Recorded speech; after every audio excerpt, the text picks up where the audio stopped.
All right, so here's the magic of the course, okay? When to trade. Now, I done said this before a lot of times, of course, and we know it, we see it in the title of the course that this is 2 hour trading. This is, you're gonna have 2 hours every day that you're gonna set aside for trading at a minimum. Now, of course, being realistic, when you're getting started, like, so in terms of like the preparation, getting familiar with things, it's gonna take you more than 2 hours a day to really start getting good at this. But this 2 hours a day comes from at least 1 hour of preparation and then 1 hour of active trading at a minimum. Okay. Now, when it comes to figure out what our trading times or when we're going to trade for futures, we can go ahead and take out 2 hours. It's 2 hours out of every single day. Of course, we can't trade on the weekend, so we already know that. So during the weekday, there's 2 hours we can take out, and one of those hours is 5 p.m. to 6 p.m. And that's simply because the futures market is not open. It closes every day, every day for an hour a day, to settle, all the stuff and all of that good stuff. I'm not going to get into detail about that. And also from 6 p.m. to 7 p.m. So that's 5 p.m. to 7 p.m. that we're not trading. So while we're taking out the 6 p.m. to 7 p.m. is we're going to use that to get our data for what we're going to use within our strategy to make our trading decisions. Okay, so we want to let the market open up. We want to start, we want to let some trading happen in that first hour, and we want to get what we call the initial balance of the future session. Okay, now when I'll get into more detail about this when we start talking about the strategy and the power range. This is what our power range is derived from. But we want to allow the market to open up and get some sort of rhythm going within that first hour of the future session for that day, right? So that's one thing definitely that we want to be aware of.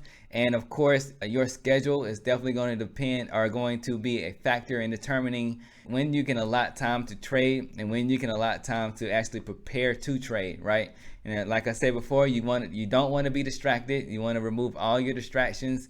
You don't want to, if you got your cell phone on you, you want to, at least put it on silence at a minimum and put it face down. So that's what I do. I put my phone on silence and I either put it face down on the table or I put it away. I put it on do not disturb and put it outside of my reach or whatever. Sometimes I wouldn't even bring my phone to my desk with me. I just keep all of my distractions to a bare minimum. Now also with that, you don't necessarily have to be in silence. So one thing that I do is I play like what I call frequency music, or I play some kind of calming, focusing type music while I'm trading and while I'm preparing and stuff like that. Or while I'm preparing, this is only when I'm preparing, I may work on the immersion side of it to where I'm watching something on YouTube or have something in the background playing on YouTube, whether that's a podcast or that's an interview for, or somebody talking about something related to trading or related to finance or related to business or whatever.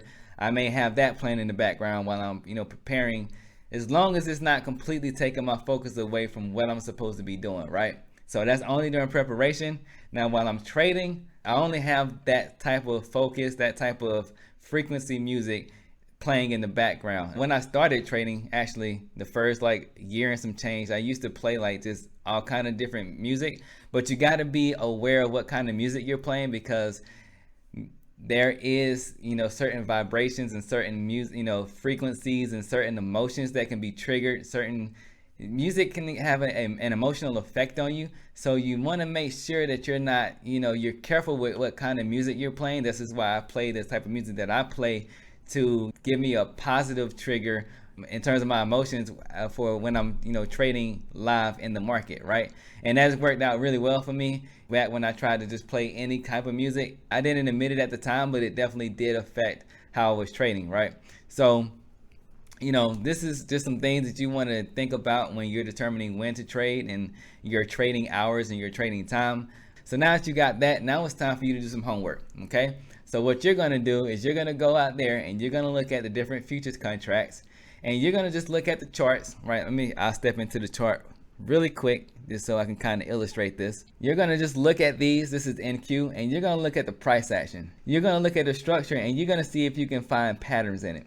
Okay, this is just a real simple, easy exercise that you want to do for your homework tonight.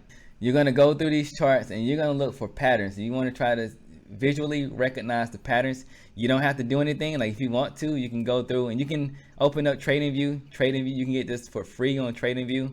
TradingView allows you to get delayed data for futures for free without paying anything. but I have a paid version, but you can get the stuff for free on TradingView, right? And you're just gonna go through the different futures and you're gonna look for patterns, and you can see if you see any patterns. Now you can, let me clear this out, I don't need this right now. You can get your, you can use your tools down here or over here on the left. This is your horizontal, with the horizontal, and you can kind of mark these off to interact with it. I would highly encourage you to interact with it like this. You can even come over here and pull you up a trend line, and just start putting out the trends and just looking for the patterns, and you just go through the different contracts like I showed you before in the what to trade section, and you just start looking at patterns, and then you see the ones that you can see. You'll be looking for the products or the contracts that you can see the most patterns in. You're gonna go through this list that I mentioned before, and that's NQ, ES, RTY, YM, GC, SI, CL, NG, 6E, 6J, 6B, and 6C, as in Charlie.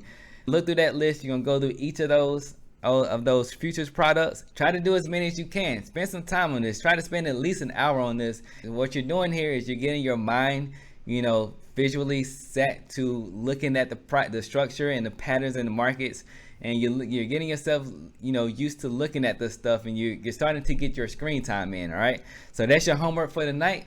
Go through that list and see what kind of patterns you can see, and also while you're doing that, be self-aware and see which one makes you feel the best, right? So that's your homework.